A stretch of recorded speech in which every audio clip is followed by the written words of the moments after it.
এই হচ্ছে আমার জায়েন্ট সাইজের পিস লিলি গাছ। যখন এটাকে এনেছিলাম তখন বুঝতে পারিনি যে এটা মানে বড় জাতের। পাতাগুলো ছোট ছোট ছিল, ছোট্ট একটা চারা এনেছিলাম। কিন্তু দুঃখের বিষয় হচ্ছে এর সাইডের পাতাগুলো না কেমন এরকম শুকনো শুকনো হয়ে যাচ্ছে।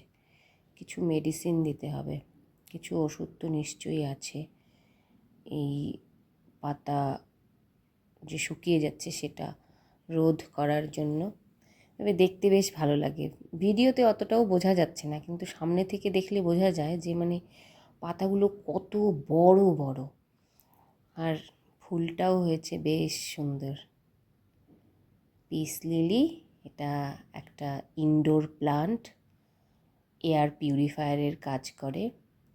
আর এই যে এরকম একটা ছোট্ট চারা এনেছিলাম, এটা কিন্তু এরকম বড় পাতা হবে না, কিন্তু ওটা যেটা দেখালাম সেটা অনেক বড় পাতা হয়েছে। Thank you so much for watching the video.